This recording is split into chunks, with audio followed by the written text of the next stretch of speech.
시청자 여러분 안녕하십니까? 10월 17일 굿모닝 YTN 1부 시작합니다. 먼저 주요 뉴스 보고 오겠습니다.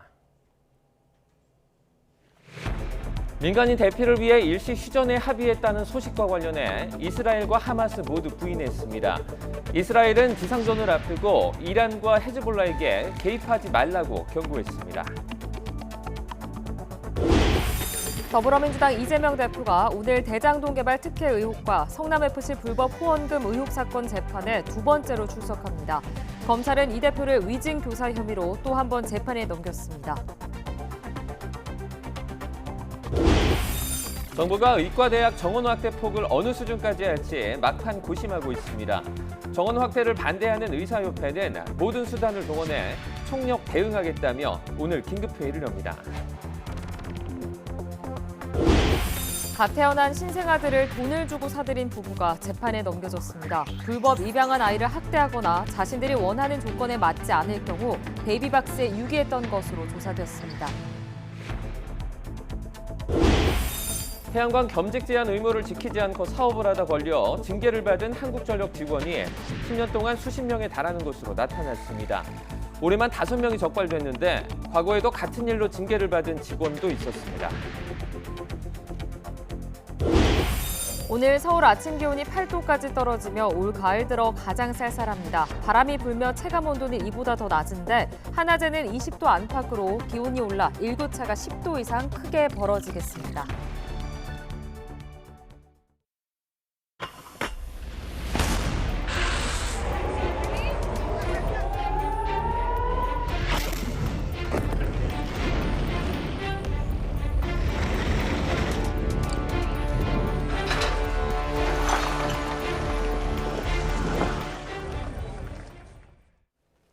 네, 첫 소식입니다. 미국과 이스라엘, 이집트가 민간인 통행을 위해 일시 휴전에 합의했다는 외신 보도가 나왔습니다. 하지만 이스라엘은 불과 30분 만에 휴전은 없었다고 밝혀 혼란을 키우고 있습니다. 김선희 기자입니다. 가자 지구 주민들이 이집트 시나이 반도로 들어가는 유일한 탈출구이자 통로인 라파 검문소. 팔레스타인 주민들은 이 지옥 같은 상황을 벗어나기 위해 국경이 열리길 간절히 고대하고 있습니다. فيش امان حتى وانت على المعبر خايفين احنا جايين على المعبر قصفوا شارع رفح وصرنا نصوت احنا جايين على المعبر انه خلص امان فيش امان في كل غزه على الفاضي. 그런데 로이터 통신이 이스라엘과 이집트, 미국이 8시간 동안 일시 휴전하고 라파 검문소를 재개방하기로 합의했다고 보도했습니다. 그동안 꾸준히 라파 검문소를 통한 국경 개방이 논의됐던 것만큼 통로 개방에 대한 기대도 컸습니다. 하지만 개방 소식이 나온 지 30분도 안 돼 이스라엘이 그런 사실이 없다고 전격 부인했습니다. 이스라엘은 휴전은 없다고 공식적으로 밝혔습니다. אין כרגע מאמצים כאלה. במידה ומשהו ישתנה אנחנו נעדכן את הציבור. אנחנו ממשיכים בלחימה כנגד החמאס, הארגון הרצחני שעשה את המעשה הזה. 팔레스타인 무장정파 하마스도 라파 개방에 대해 이집트로부터 아무런 정보를 받지 못했다고 전했습니다. 피난길에 오른 수십만 명의 가자지구 주민들은 하마스의 만류까지 겹치며 혼란이 커지고 있습니다. 물과 식량, 전기가 끊긴 상황에서 주민들은 며칠째 물도 제대로 마시지 못하고 있습니다. 이스라엘이 가자지구 남부에 물 공급을 재개했지만 얼마나 많은 주민에게 도움이 될지 미지수입니다. 가자지구 전면 봉쇄 일주일째로 접어들면서 유엔조차 더 이상 주민들에게 인도적 지원을 제공할 수 없는 형편이라고 밝혔습니다. 라파 국경이 계속 막힌 상태에서 가자지구 내부 상황까지 악화하며 주민들의 끔찍한 고통이 이어지고 있습니다. YTN 김선희입니다. 팔레스타인 무장정파 하마스가 이스라엘 텔아비브와 예루살렘에 미사일을 발사했다고 로이터 통신이 보도했습니다. 하마스 군사조직 알카삼 여단이 성명을 내고 텔아비브와 예루살렘에 미사일 공격을 했다면서 이는 이스라엘의 민간인 공격에 대한 대응이라고 밝혔다고 보도했습니다. 로이터는 앞서 예루살렘 전역에서 로켓 공습 경보음이 울렸다고 전했습니다. 조 바이든 미국 대통령이 예정됐던 일정을 당일에 취소하면서 이스라엘 방문 가능성이 주목받고 있습니다. 백악관이 현지 시각 16일 오전 공지를 통해 바이든 대통령의 콜로라도 방문은 연기됐으며 백악관에 머물며 국가안보회의를 주재할 것이라고 밝혔습니다. CNN은 대통령 외부 행사 일정이 당일이 연기되는 일은 거의 없다며 특히 이번 방문은 공화당 강경 극우파인 로렌 보버트 의원의 지역구라는 점에서 더욱 이례적이라고 전했습니다. 앞서 이스라엘 일간 하레츠는 소식통을 인용해 바이든 대통령이 오는 18일 이스라엘을 방문할 것으로 보인다고 전했습니다. 가자 지구에서 이스라엘과 하마스 간 지상전이 예상되는 가운데 국제 유가가 또 출렁였습니다. 커지는 유가 변동과 정세 불확실성 속에 정부는 유류세 인하 조치를 연말까지 연장하기로 했습니다. 이승은 기자가 보도합니다. 하마스의 이스라엘 공격 직후 급등했다 진정된 국제유가는 가자지구 지상전을 앞두고 지난 금요일 다시 6% 급등했습니다. 정부는 현재 에너지 수급에 차질이 없지만 사태 전개에 따라 변동성이 커질 우려가 있다며 이번 달 말 종료 예정이던 유류세 인하 조치를 연말까지 연장했습니다. 에너지, 공급망 등을 중심으로 리스크가 재차 확산되면서 글로벌 인플레이션 국면이 다소 진정되어가는 상황에서 다시 어려움에 직면하게 될 가능성도 배제할 수 없습니다. 공공요금과 식품 가격 상승에 더해 유가가 3%대로 다시 올라선 물가 상승률에 그야말로 기름을 부을 수 있다는 판단 때문으로 보입니다. 미국과의 이제 관계 개선 때문에 최근 올해 들어서 이란이 한 하루당 70만 배럴 정도 이제 증산을 해왔는데 이것도 이제 철회를 할 수가 있고 그러다 보니까 국제 유가가 더 올라갈 가능성이 굉장히 커지고 있습니다. 이란이 국제 유가가 1배럴에 $100 선으로 오를 것이라고 언급한 가운데 블룸버그는 이번 중동 사태의 시나리오별 전망을 내놨습니다. 갈등이 심화해 이란이 원유 증산을 철회한다면 1배럴에 $4 오를 것으로 봤습니다. 분쟁이 레바논과 시리아 등으로 확산한다면 $8 상승으로 전망했습니다. 이럴 경우 세계 경제 GDP는 0.3%포인트 하락하고 물가는 0.2%포인트 상승할 것으로 분석했습니다. 이스라엘과 이란이 직접 충돌한다면 $150를 돌파해 내년 세계 물가는 1.2%포인트 오른 6.7%에 이르고 경제 성장률은 1%포인트 하락할 것으로 전망했습니다.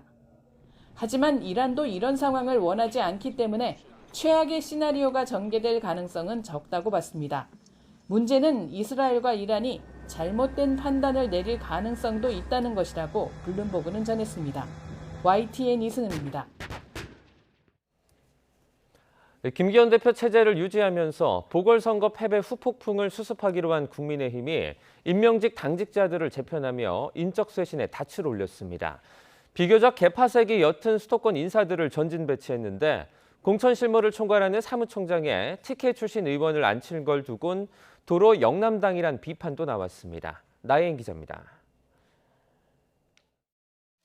보궐선거 완패에 책임을 지겠다며 총사퇴한 국민의힘 임명직 당직자들의 빈자리가 이틀 만에 채워졌습니다.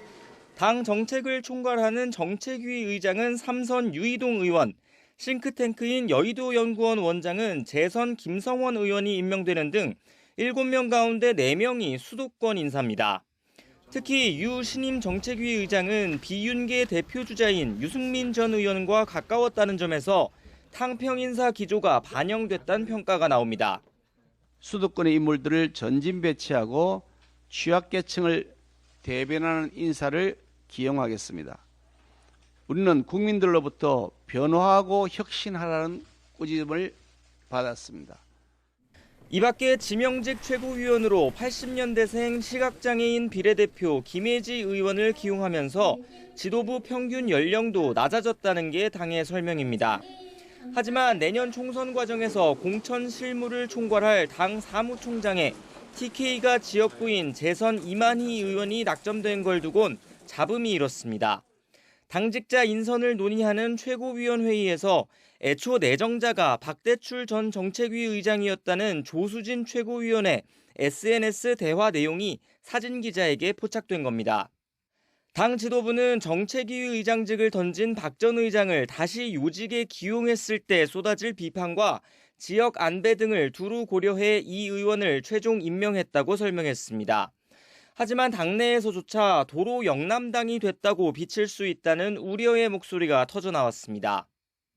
민주당은 국민이 보궐선거를 통해 책임을 물은 건 윤석열 대통령과 김기현 대표라며 쇄신돼야 할 사람이 쇄신을 말하는 꼬리 자르기 인선이라고 깎아내렸습니다. 국민의 요구를 비웃듯 윤 대통령이 임명한 바지 대표 체제를 유지하며 용산 거수기 노릇을 계속하겠다는 말이 아니고 무엇입니까? 인선 전체를 놓고 보면 인물란 속에 최대한 통합형 인사를 하려고 노력했다는 게 국민의힘 지도부의 입장입니다. 하지만 야당은 물론 여당 안에서도 충분히 쇄신 의지를 보여준 게 맞느냐는 물음표 역시 뒤따르고 있습니다. YTN 나힌입니다. 윤석열 대통령이 국민소통과 현장소통, 당정소통을 더 강화하라고 참모들에게 주문했습니다. 윤석열 대통령은 어제 오전 용산 분수정원에서 수석 비서관 회의를 주재하고 현안을 보고받은 뒤에 이같이 지시했다고 이도훈 대변인이 전했습니다. 대통령실 핵심 관계자는 윤 대통령 지시에 대해서 정책적인 소통 강화의 의미로 보면 된다며 당이 현장에서 민심을 잘 전달받는 만큼 당정 소통을 강화하는 건 국민과의 소통을 강화하는 거라고 설명했습니다. 보궐선거에서 압승한 더불어민주당은 여권발 쇄신안을 주목하며 내년 총선에 미칠 영향을 따져보는 분위기입니다. 민주당이 잘해서 이긴 게 아니라는 분석에 당내에서도 줄을 이루는 만큼 내용 수습과 혁신을 통한 경쟁력 강화를 요구하는 목소리는 앞으로 더 커질 것으로 보입니다. 이준엽 기자입니다. 이재명 대표는 서울 강서구청장 보궐선거 직전 진교훈 후보 지원 유세를 끝으로 공개 활동에 나서지 않고 있습니다. 퇴원 뒤 일주일이 지났지만 애초 예상보다 국회 출근 시점도 늦어지고 있습니다. 보궐선거 참패의 후폭풍으로 여론의 관심이 여권에 집중된 만큼 건강을 좀 더 챙기며 복귀 시기를 저울질하는 것으로 보입니다. 언제라도 당분에 복귀하겠다고 하는 게 대표님 의지인데 현재 이제 건강 상태 그만큼 따라와 주지 못해서 영장 기각에 이어 선거 압승까지 그만큼 여유가 생겼다는 방증으로 볼 수도 있는데 앞에 놓인 과제는 만만치 않습니다. 당장 체포동의안 표결 과정 등에서 불거진 대파 갈등 수습이 갈등에 떨어진 불입니다. 강성 지지층을 중심으로 가결파 징계 요구가 거세기 때문입니다. 이 대표가 내부의 작은 차이를 넘어 단합하자는 취지의 메시지를 잇따라내면서 일단 친명계도 수위 조절에 나선 분위기이지만 해당 행위에 대해서는 논의는 할 수 있다고 봅니다만 하지만 대표께서는 징계까지는 좀 상당히 신중하게 생각하시고 있는 것 같습니다. 계파 간 화학적 결합을 이뤄내는 과정이 쉽지는 않을 거란 관측이 적지 않습니다. 특히 비명계로 분류되던 송갑석 전 최고위원의 후임으로 누구를 지명하느냐에 따라 수면 아래 있던 갈등의 불씨가 재점화될 수 있습니다. 당 안팎에선 비명계 현역 의원 지역구를 노리는 충청권 원외 인사 낙점설 등 여러 말이 나오고 있지만 결국 이 대표의 결단에 달렸다는 분석이 많습니다. 무엇보다 이번 보궐선거 승리가 오히려 당의 미래의 악재가 되지는 않을지 우려하는 기류가 이재명 대표 입장에선 부담입니다. 내년 총선 승리를 위해선 쇄신 모드에 돌입한 여당에 맞서 긴장의 끈을 놓아선 안 된다는 지적이 적지 않은 겁니다. 민주당을 또 잘 가꾸어서 어떻게 선택할 건가를 또 한번 만드는, 저는 그걸 굳이 혁신이라고까지 표현할 필요는 없다고 보지만 총선 체제를 잘 만들어서 돌파하는, 이거는 이제 이재명 대표의 능력을 보여줄 때가 됐다. 민주당 내에선 보궐선거와 총선을 빗대 전투에선 이기고 전쟁에서 지는 우를 범해선 안 된다는 얘기도 심심찮게 흘러나오고 있습니다. 조만간 당무에 복귀할 이재명 대표의 리더십이 진짜 시험대에 올랐다는 분석이 힘을 얻는 이유입니다. YTN 이준엽입니다. 더불어민주당 이재명 대표는 오늘 대장동 위례개발 특혜 의혹과 성남FC 불법 후원금 의혹 사건 재판에 두 번째로 출석합니다. 민주당은 이 대표가 오늘 오전 서울중앙지방법원에서 열리는 관련 사건 2차 공판에 나갈 예정이라고 밝혔습니다. 앞서 지난 6일 첫 재판은 단식 뒤 회복 중인 이 대표의 건강 문제로 1시간 20분 만에 끝났습니다. 검찰이 백현동 특혜 의혹에 이어서 이번엔 미증교사 혐의로 민주당 이재명 대표를 또 한 번 재판에 넘겼습니다. 현 정부 들어서만 4번째 기소인데 구속영장에 포함됐던 쌍방울 대북 송금 사건은 수원지검에서 다시 보강 수사하기로 했습니다. 송재인 기자입니다. 검찰이 백현동 사건 배임 혐의로 민주당 이재명 대표를 불구속 기소한 지 나흘 만에 추가 기소에 나섰습니다. 구속영장 심사대에 올랐던 의혹 가운데 법원이 유일하게 소명된다고 했던 위증교사 혐의입니다. 2018년 경기지사 후보 토론회에서 이 대표가 과거 벌금형을 확정받은 검사 사칭 사건은 사실 누명을 쓴 거라고 부인한 발언이 발단이었습니다. 제가 한 게 아니고 PD가 사칭하는데 제가 옆에 인터뷰 중이었기 때문에 제가 그걸 도와줬다는 누명을 썼습니다. 허위사실 공표로 또다시 재판을 받게 되자 이 대표가 김병량 전 성남시장 수행비서 출신 김모 씨에게 허위 증언을 부탁했다는 겁니다. 검찰은 영장심사에서 김 씨가 잘 모른다고 하는데도 이 대표가 이렇게 얘기해주면 딱 좋다, 들었다고 해주면 된다고 말했다는 녹취까지 제시했습니다. 이렇게 직접 증거가 있었던 만큼 검찰은 사건 처리를 서두르지 않았습니다. 지난 6일 시작된 대장동 재판과 병합이 필요한 닮은 꼴, 백현동 사건부터 먼저 기소한 뒤 위증한 당사자 김 씨와 함께 이 대표를 2번째로 재판에 넘겼습니다. 반면 구속영장에 담겼던 남은 사건, 쌍방울 대북 송금 의혹은 중앙지검 이관 한 달여 만에 다시 수원지방검찰청으로 돌려보내 보강하기로 했습니다. 위증교사 혐의로 이 대표가 현 정부 들어 4번째로 기소되면서 기존에 진행된 고 김문기 전 처장 관련 공직선거법 위반 사건과 대장동, 위례, 성남FC 사건까지 포함해 이 대표는 최대 4가지 재판을 동시에 받게 됐습니다. 검찰은 사건 구조가 단순한 위증교사 혐의로 신속히 유죄 판단을 받아낼 경우 정치 수사라는 꼬리표를 떼고 이 대표 추가 수사 동력도 확보할 수 있을 것으로 기대하고 있습니다. YTN 송재인입니다. 오늘 수도권 주요 검찰청을 대상으로 한 국정감사에서는 민주당 이재명 대표 수사를 둘러싼 여야의 거센 공방이 예상됩니다. 국회 법제사법위원회는 오늘 오전부터 서울 서초동 서울고등검찰청에서 중앙지검과 수원지검 등에 대한 국정감사를 진행합니다. 민주당은 중앙지검과 수원지검에서 2년 넘게 이어온 이 대표 관련 수사와 영장 청구를 정치 표적 수사라고 반발해온 만큼 검찰 여당과 이 설전이 불가피할 전망입니다. 의대 정원 확대 방안 발표를 앞두고 정부는 확대폭을 어느 수준까지 할지 막판 고심하고 있습니다. 3,000명에서 4,000명 수준까지 대폭 확대할 것이라는 말도 나오는 가운데 발표 시점을 놓고 혼선이 빚어지고 있습니다. 김혜은 기자가 보도합니다. 의대 정원 확대폭을 두고 그동안 의료계 안팎 의견은 엇갈렸습니다. 의료계는 과학적인 근거에 따라 의사수를 추계해야 한다며 300명 증원 목소리가 높았습니다. 하지만 환자 시민단체는 1,000명 이상 늘려서 필수 의료 공백을 해소해야 한다고 주장했습니다. 앞서 3년 전 문재인 정부가 추진했던 방안은 해마다 400명씩 늘려서 10년 동안 4,000명을 증원하자는 것이었지만 의료계 반발에 무산됐습니다. 의대 정원 확대 방안 발표를 앞두고 정부는 인원을 얼마나 늘릴지 막판 고심 중입니다. 당장 2025학년도 입시에 1,000명을 늘리고 단계적으로 3,000에서 4,000명까지 늘릴 거라는 전망까지 나왔습니다.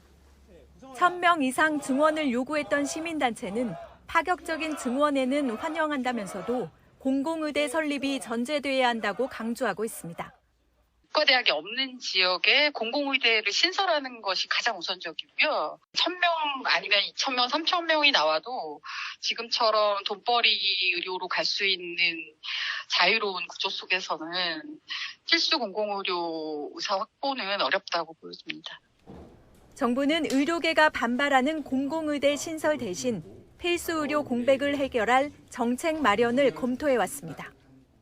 필수 의료 강화를 위한 의료 전달 체계의 개편, 지역 의료 대책, 적정한 보상의 강화, 의료인의 법적 부담 완화, 의학 교육의 질 제고와 전공의 수련 환경 개선 등 종합적인 필수 의료 대책이 동시에 추진되어야 합니다. 이에 따라 국립대병원의 인력과 임금 규제를 풀어주는 등 필수 의료 혁신 대책도 발표될 예정입니다. 다만 이번 주로 예상됐던 의대 정원 확대 발표 시점을 두고는 혼선이 빚어지고 있습니다. 의사협회 반발이 큰 가운데 정부에서는 조금 더 시간을 가지려는 분위기에 힘이 실리는 모습입니다. YTN 김혜은입니다. 서울 지하철 1에서 8호선을 운영하는 서울교통공사 노동조합원 73.4%가 파업에 찬성하며 서울 지하철의 11월 파업 돌입 가능성이 더욱 커졌습니다. 서울교통공사 노조 연합교섭단은 지난 12일부터 어제까지 진행한 찬반 투표 결과 이같이 나타났다고 밝혔습니다. 연합교섭단은 오늘 예정된 서울지방노동위원회의 최종 조정회의에서 합의점을 찾지 못할 경우 내일 오전 10시 시청 앞에서 기자회견을 진행할 예정입니다. 태양광 겸직 제한 의무를 지키지 않고 사업하다 걸려 징계를 받은 한국전력 직원이 10년 동안 수십 명에 달하는 것으로 나타났습니다. 올해만 5명이 적발됐는데 과거에도 같은 일로 징계받은 직원도 있었습니다. 최기성 기자가 취재했습니다. 올해만 태양광 겸직 금지 의무를 위반해 징계받은 한국전력 직원은 5명입니다. 정직 3개월 처분을 받은 직원은 회사 몰래 태양광 사업을 하다 2019년에도 징계를 받았는데 사업을 접지 않다가 또 적발됐습니다. 2억 원 넘는 수익을 챙겼습니다. 감봉 처분받은 직원 4명은 지분 공유 형태로 태양광 사업법인을 함께 꾸려 8억 원 넘는 매출을 올렸습니다. 지난 2014년 1월부터 올해 2월까지 한전에서 태양광 겸직 금지 의무 위반으로 징계받은 직원은 모두 88명입니다. 견책이나 감봉 같은 경징계가 75명으로 대부분입니다. 징계 대상자 가운데 11%인 10명은 같은 사안으로 또 걸렸습니다. 징계받은 88명 가운데 해임된 사람은 1명도 없습니다. 한전은 보통 1번 걸리면 감봉, 2번 걸리면 정직, 3번 걸리면 해임이라는 입장입니다. 하지만 관련 정보를 쉽게 얻을 수 있는 한전 직원이 태양광 사업에 손을 대는 건 LH 직원이 개발 정보를 미리 알고 땅을 사는 것과 다르지 않다는 지적이 나옵니다. 현재는 운영권을 처분했는지 확인하는 시스템이 없고 자발적으로 신고하지 않으면 겸직 현황을 파악하지 못해 감시도 어렵습니다. 2번째 걸리면 또 해임, 이 정도로 강화해야 재발 방지가 될 것이라고 보여지고요. 그 징계자 태양광 사업 매각 여부 연간 1회 점검을 해야 된다라는 말씀 드리고요. 그래서 상시 감시 시스템 도입을 좀 해야 된다. 발전사인 남동발전과 서부발전도 각각 4명과 1명이 태양광 사업을 벌이다 징계를 받았거나 징계를 앞두고 있습니다. 한국전력은 앞으로는 겸직금지 위반으로 한 번만 걸려도 정직 처분할 수 있도록 검토하겠다면서도 처음 적발된 경우에는 해임은 어렵다고 해명했습니다. YTN 최기성입니다. 갓 태어난 신생아들을 돈을 주고 사들인 부부가 구속 상태로 재판에 넘겨졌습니다. 이들은 불법 입양한 아이를 학대하거나 자신들이 원하는 조건에 맞지 않을 경우 아이를 베이비박스에 유기했던 것으로 조사됐습니다. 이상곤 기자입니다. 지난 6월 대전에서 출생 신고가 되지 않은 한 아이가 정부의 전수조사 과정에 확인됐습니다. 친모가 40대 A씨 부부에게 100만 원을 받고 아이를 넘긴 것으로 파악했는데 피해 아동은 한 명이 아니었습니다. 경찰 조사 결과 A씨 부부는 지난 2020년부터 신생아 5명을 돈을 주고 데려온 거로 파악됐습니다. 부부는 인터넷 게시판을 통해 입양을 원하는 미혼모 등에게 아이를 키우고 금전적 도움을 주겠다며 접근한 것으로 조사됐습니다. 맨 처음 불법 입양한 아이는 자신들의 자녀로 출생 신고를 했지만 신체적이나 정서적으로 학대해왔다고 경찰은 밝혔습니다. 이후 매수한 아이들은 사주 조건에 맞지 않는다, 또 딸이 아니다라는 이유로 베이비박스에 유기했거나 친모에게 되돌려준 것으로 드러났습니다. 검찰은 부부가 재혼하고 사주가 좋은 딸을 갖고 싶었지만 임신이 안 됐고 정상적인 입양도 어려워지자 범행을 저지른 것으로 파악했습니다. 이어 친모에게 병원 진료를 받게 해주면서 A씨의 이름으로 출산해 출생 증명서를 발급받거나 특정일에 출산할 것을 요청하는 등 피해 아동을 물건처럼 매매했다고 말했습니다. 이들은 두 차례 더 신생아를 매수하려 하다가 미수에 그친 거로 나타났습니다. 검찰은 A씨 부부를 구속 상태로 재판에 넘기고 아이들을 판 친모들에 대해서도 경찰에 보안 수사를 요청했습니다. 또 아동보호시설에서 보호 중인 피해 아동들이 심리치료비와 생계비를 받을 수 있도록 하고 허위로 출생신고된 아이의 입양 효력을 없애기 위한 절차를 지원하기로 했습니다. YTN 이상곤입니다. 어젯밤 충남 천안 논산 고속도로를 달리던 차량 5대가 잇따라 추돌해 1명이 숨지고 2명이 다쳤습니다. 경북 영천에서는 주택에서 난 불로 60대 남성이 숨졌습니다. 황보혜경 기자가 전해드립니다. 차량 앞범퍼가 완전히 찌그러지고 문짝도 뜯어져 나갔습니다.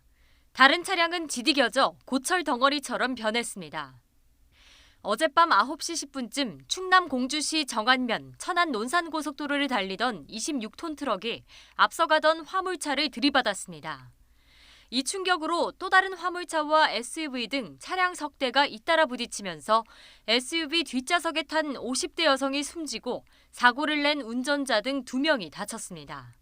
3명으로 파악됐고요. 구급대원 심정지 상태에서 이동했는데 병원에서 사망 판정 내렸다고 그러네요. 경찰은 도로공사로 정체가 빚어진 상황에서 졸음운전으로 사고가 났을 가능성이 있다고 보고 구체적인 사고 경위를 조사하고 있습니다. 산소통을 맨 소방대원들이 새까맣게 탄 주택을 수색합니다. 경북 영천시 고경면에 있는 1층짜리 단독주택에서 불이 난 건 어젯밤 9시쯤. 불은 주택을 모두 태우고 3시간 만에 꺼졌는데 60대 남성이 집안에서 숨진 채 발견됐습니다. 경찰과 소방은 부엌 아궁이에서 불이 시작한 것으로 보고 화재 원인을 조사하고 있습니다. 비슷한 시각 전남 여수 국가산업단지에 있는 화학물질 제조 공장에서도 불이 나 30분 만에 꺼졌습니다. 공장 직원들은 대피해 다친 사람은 없었습니다. 소방은 유기물 분석 장비에서 불이 난 것으로 보고 정확한 화재 원인을 조사하고 있습니다. YTN 황보혜경입니다. 이스라엘이 현지 시간 16일 가자지구 남부의 라파 검문소를 통한 외국인 철수와 인도적인 구호품 반입을 위해 일시 휴전하기로 합의했다는 보도를 부인했습니다. 이스라엘 총리실은 성명을 통해 현재 가자지구에 있는 외국인 철수와 인도적 지원을 위한 휴전 합의는 없었다고 밝혔습니다.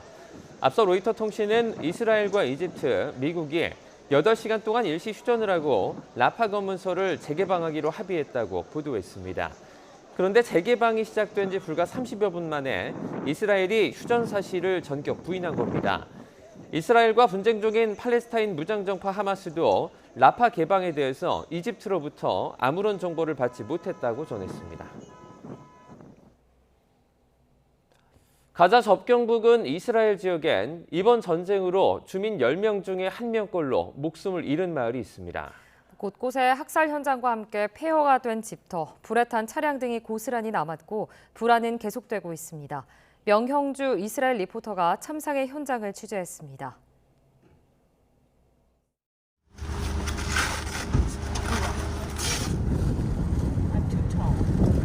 지금 기자단들 데리고 이 브리핑을 하기 위해서 지금 기자단들이 함께 이 가자 국경 근처로 지금 이동 중입니다. 지금 제가 서 있는 것은 키부츠 베엘이 바로 근경에 있는 입구인데요. 여전히 지금 시체 수습 작업이 아직 일어나고 있는 상황이고요. 지금 저희가 베엘이 키부츠를 들어왔는데요. 지금 1시간 안에 이곳을 둘러보고 나갈 수 있다라고 얘기를 하고요. 베에리가 어떻게 침투되었는지 보여지는 이 게이트 앞에서 주민들을 살상하고 이 주민들을 죽이고 이곳을 통해서 이 베에리 키부츠 안으로 들어간 그 장면을 보시고 계시는데요. 지금 보시다시피 굉장히 완전히 전소한 차가 여기 보여지고 있습니다. 지금 이 베에리 키부츠는 100명 이상의 주민이 학살된 상태로 발견이 됐고요. 대부분의 이런 키부츠에는 이런 방탄 유리로 되어 있는데요. 이 방탄 유리임에도 불구하고 이렇게 총알의 흔적을 볼 수 있습니다. 제 뒤로 보이는 곳이 베리 이 키부츠 안에 있는 주차 공간이었는데요. 보시다시피 그날의 학살들이 흔적들이 남아 있는 것을 볼 수 있습니다. 제 뒤로 폐허가 된 집들을 보고 계시는데요. 지금 현재에도 이곳에 횡렬하다 남아있을 폭발물 때문에 지금 접근 금지를 해놓은 상태입니다. 그래서 지금 이 자리에서 얼마나 많이 파괴되었고 이 장소에서 10구가 넘는 시신을 발견했다고 합니다. 지금 제 뒤에 보이시는 이 파괴된 집들이 그날의 참상을 알려주고 있는데요. 사람들을 죽이고 또 납치하고 이 전체 키부츠를 점령해서 이스라엘군과 인질 협상을 하려고 했던 계획들이 있었던 곳인데요. After the first infiltration, the people were inside, and when did you start evacuating them and saving them? In the first hour. During the whole day, our forces, my son included, special units, volunteers, privates arrived and started evacuation. 주민의 10%가 학살된 키부츠 베에리에서 YTN 월드 명영주였습니다. 이스라엘과 하마스 전쟁 와중에 미국에서 이슬람교도를 향한 증오 범죄가 일어나 6살 어린이가 목숨을 잃었습니다. 미국 정부는 유대인과 이슬람교도의 충돌을 막기 위해 경계를 한층 강화했습니다. 김승환 기자의 보도입니다.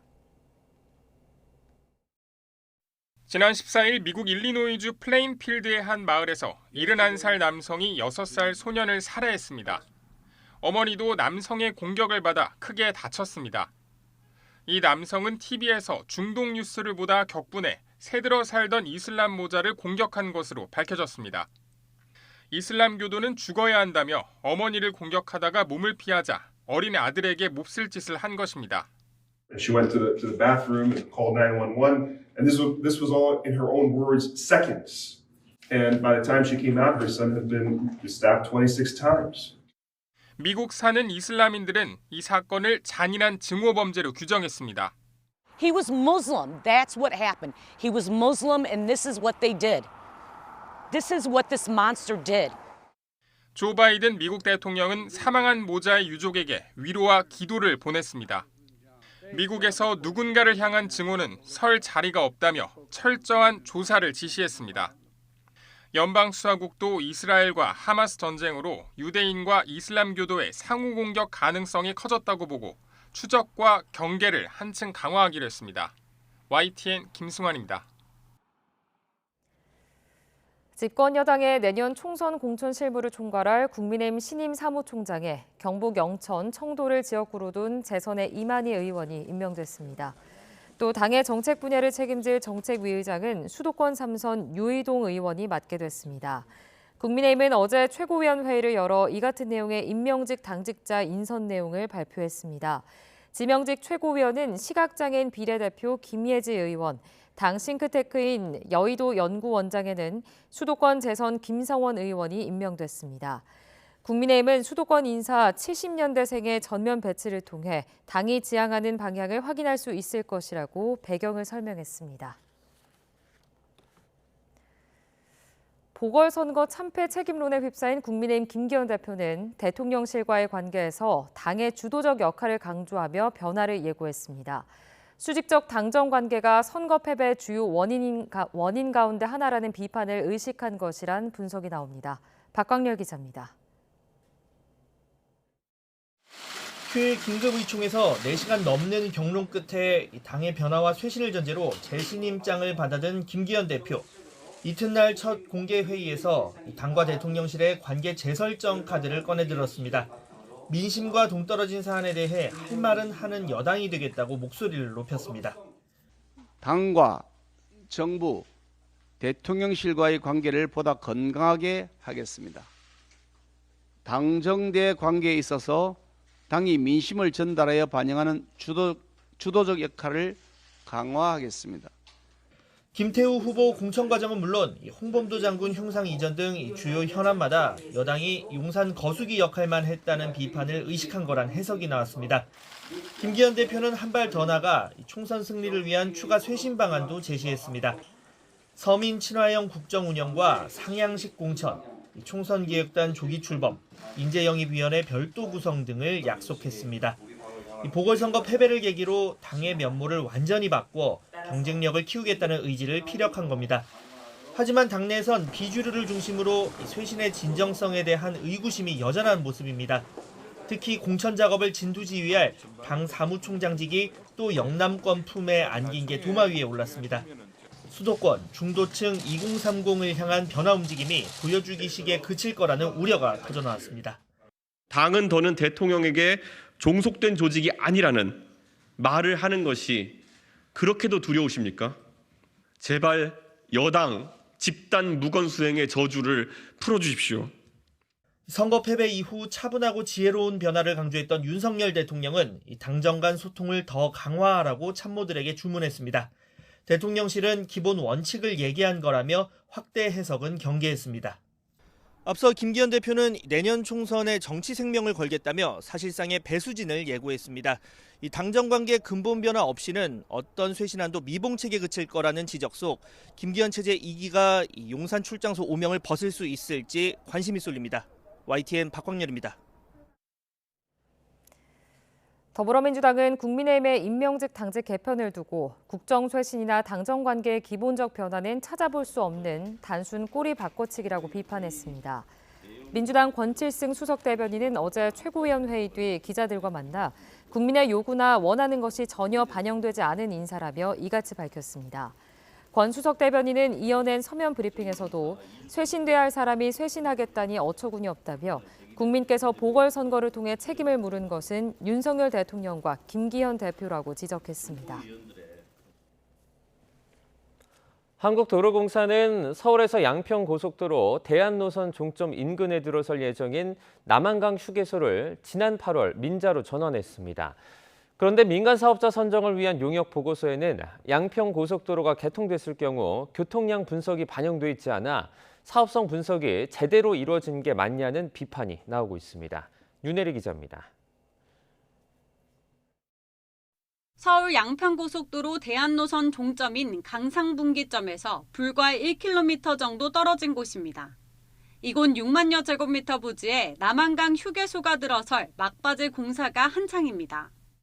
중부 내륙고속도로 상행선과 하행선을 이용하는 운전자들이 모두 이용할 수 있는 양방향 휴게소로 올해 12월 영업을 시작할 예정입니다. 한국도로공사는 지난 8월 이 휴게소 운영권을 민간에 넘겼습니다. 도로공사가 이미 건설비의 85%에 달하는 229억 원을 투입한 후입니다. 민간 사업자는 나머지 15%를 들여 15년 동안 운영권을 갖기로 했습니다. 전국 휴게소 200여 곳 가운데 이런 호남 민자 방식으로 계약이 이뤄진 건 이번이 처음입니다. 그런데 도로공사가 지난 5월 사업자 선정을 위해 발주한 연구보고서를 보면 휴게소 매출의 가장 중요한 부분을 차지하는 교통량 분석에 양평고속도로 개통 시 늘어날 교통량이 반영되지 않은 것으로 나타났습니다. 대신 올해 말 개통 예정인 화도 양평고속도로를 기준으로 교통량 분석이 이루어졌습니다. 특히 종점이 근처로 변경되면 큰 수익을 얻을 수 있는 상황이었습니다.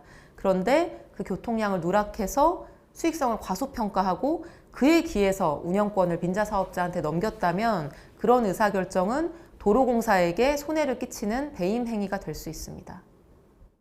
이에 대해 한국도로공사는 양평고속도로는 기본 설계 이전 단계로 보고서에 반영할 만한 객관적인 교통량 자료가 없었다고 해명했습니다.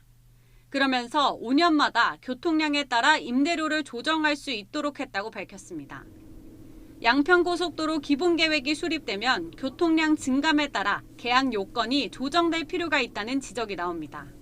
서울 양평 고속도로 기본계획 최소한 이게 완성이 된 다음에는 영향을 받을 수 있는 도로 같은 경우는 아마 그 주체들이 재추정해보고 일각에선 운영권을 따낸 업체가 자격 미달이라는 주장도 제기됩니다.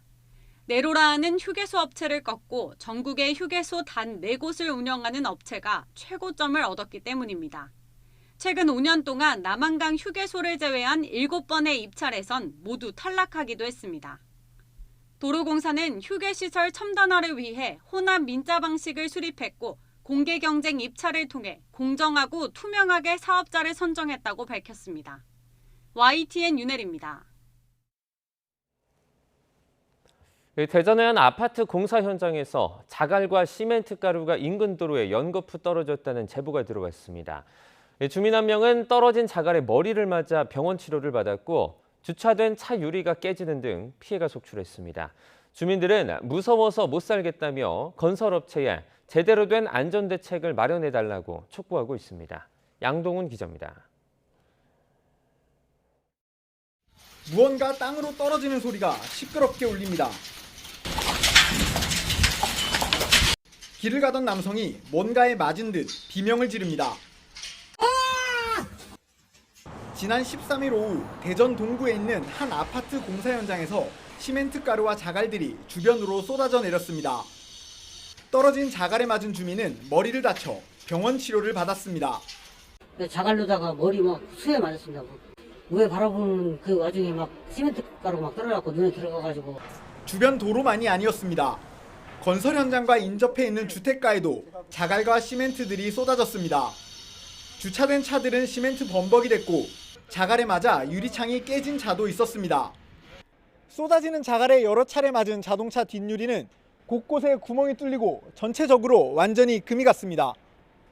주민들은 낙하물로 파손된 차량이 한둘이 아니라며 대기업 건설사의 보호 대책이 어떻게 이리 허술할 수 있느냐고 하소연합니다. 차는 다 비닐로 덮어놨습니다. 그리고 그 외에 또 스티로폴까지. 통행하는 차량이나 아니면 통행하는 사람들, 그 사람들에 대한 안전수칙은 하나도 없었습니다. 머리 위로 돌멩이가 떨어질지 모른다는 생각에 불안감을 넘어 생명의 위협을 느낀다는 주민도 있었습니다. 내가 진짜 너무 억울한 게 내 집 가지고 살면서도 편히 못 산다는 거. 그렇게 돌 떨어질 때 여기 잘못 나오면 큰일 나지. 생명에도 위험이 있지 않을까? 건설사 관계자는 고층 구간 콘크리트 타설 과정에서 바람에 먼지와 자갈이 날려가 벌어진 일이라며 사과했습니다. 주변 주민들이 피해를 본 부분은 충분히 배상하고 비슷한 일이 벌어지지 않도록 향후 공사에서 재발 방지를 철저히 하겠다고 강조했습니다. 대전 동구청은 현장 조사를 추가로 진행한 뒤 낙하물 관리를 허술하게 한 건설업체에 필요한 행정 처분을 내릴 방침이라고 밝혔습니다. YTN 양동훈입니다. 고교생들이 또래를 성폭행하고 사유관계망 서비스로 실시간 중계까지 해 경찰이 수사에 나섰습니다. 대전 중부경찰서는 A군 등 고교생 5명을 성폭력처벌법 등 혐의로 입건해 수사하고 있다고 밝혔습니다. A군 등은 지난 14일 새벽 대전 중구의 한 모텔에서 또래인 B양을 감금한 채 폭행하는 등 성폭력을 저지르고 이 상황을 사유관계망에 방송한 혐의를 받고 있습니다. 범행 이후 A군 등이 B양을 병원에 데려갔고 B양의 몸 상태를 본 의료진들이 이들의 범행을 의심해 경찰에 신고한 것으로 전해졌습니다. 어젯밤 9시쯤 경북 영천시 고경면에 있는 단독주택에서 불이 나 한 명이 숨졌습니다. 화재 진압에 나선 소방은 불이 난 집 앞에서 집 안에서 60대 남성이 숨진 채 쓰러져 있는 것을 발견했습니다. 불은 주택을 모두 태우고 3시간여 만에 꺼졌습니다. 경찰과 소방은 부엌 아궁이에서 불이 시작된 것으로 보고 정확한 화재 원인을 조사하고 있습니다. 10월 17일 화요일 미리 보는 오늘입니다. 21대 국회 마지막 국정감사가 2주차에 접어든 가운데 오늘은 금융감독원과 KBS, 경기도 등이 국정감사를 받습니다. 금융감독원을 대상으로 진행되는 국회 정무위원회 국감에선 라인펀드 특혜 환매 의혹에 민주당 의원이 연루됐다는 금감원 발표를 두고 여야의 공방이 예상됩니다. 이균용 전 대법원장 후보자가 서울고등법원으로 복귀해 연구 업무를 수행합니다. 법원 행정처는 이 전 후보자가 오늘부터 서울고등법원 연구법관으로 발령받은 뒤 연말까지 사법 연구 업무를 수행할 예정이라고 밝혔습니다. 지난달 예금과 은행채 등의 금리가 오르면서 은행권 주택담보대출 변동금리 기준이 되는 코픽스가 석 달 만에 반등했습니다. 은행연합회는 9월 신규 취급액 기준 코픽스가 지난 8월보다 0.16%포인트 높은 3.82%로 집계됐다고 밝혔습니다. 시중은행들은 오늘부터 신규 주택담보대출 변동금리에 코픽스 금리를 반영할 예정입니다. 국내 최대 항공우주 방위산업 전시회인 서울 아덱스 2023이 오늘 개막합니다. 이번 행사에는 역대 최대 규모인 34개국 550개 업체가 참가하고 항공장비와 지상장비 등 100여 종의 장비가 전시됩니다. 특히 전시회에선 국산 전투기 KF-21 보람의 시험 비행이 일반에 처음 공개됩니다. 축구대표팀이 오늘 저녁 베트남을 상대로 올해 마지막 평가전을 치릅니다. 대표팀은 다음 달 월드컵 2차 예선과 내년 1월 아시안컵에 대비해 베트남을 상대로 밀집 수비를 공략할 공격 전술을 점검하는 데 집중할 계획입니다. 지금까지 미리 보는 오늘이었습니다.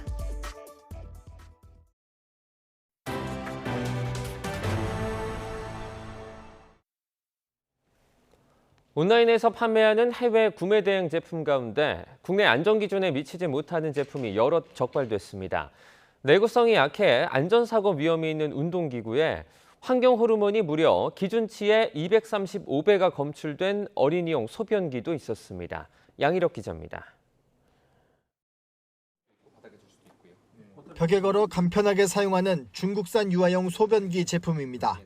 안전성 검사를 해봤더니 하수구와 연결하는 투명 호수에서 환경 호르몬의 일종인 푸탈레이트계의 가소제가 기준치보다 무려 235배 많이 검출됐습니다. 인체에 노출될 경우 간이나 신장 손상을 유발할 수 있는 물질입니다. 여자 어린이들에게 인기인 캐릭터가 그려진 가방에서는 환경 호르몬이 기준치의 110배, 납도 1.2배 초과했습니다. 안전사고 위험에 노출된 제품도 있었습니다. 낙하 시험을 했더니 바퀴 연결 부위가 두동강이 난 스케이트보드. 만약 사람이 타고 있다면 크게 다칠 수도 있습니다. 검사 결과 감전이나 화재 위험에 취약한 헤어드라이어와 와플 굽는 기기도 있었습니다. 온라인 쇼핑몰 등에서 판매하는 구매 대행 제품 400여 개를 무작위로 살펴봤더니 안전기준에 부적합한 것으로 확인된 제품이 58개에 이르렀습니다. 비율로 따져보면 15%에 이릅니다. 그러니까 안정성 조사가 없이 진행되는 제품이다 보니 구매 대행 제품들은 KC 마크가 붙어 있는 제품보다는 좀 부적합률이 좀 더 높은 경향을 나타내고 있습니다. 국가기술표준원은 구매 대행 사업자의 관련 사실을 통보하고 판매 중지를 요청했습니다.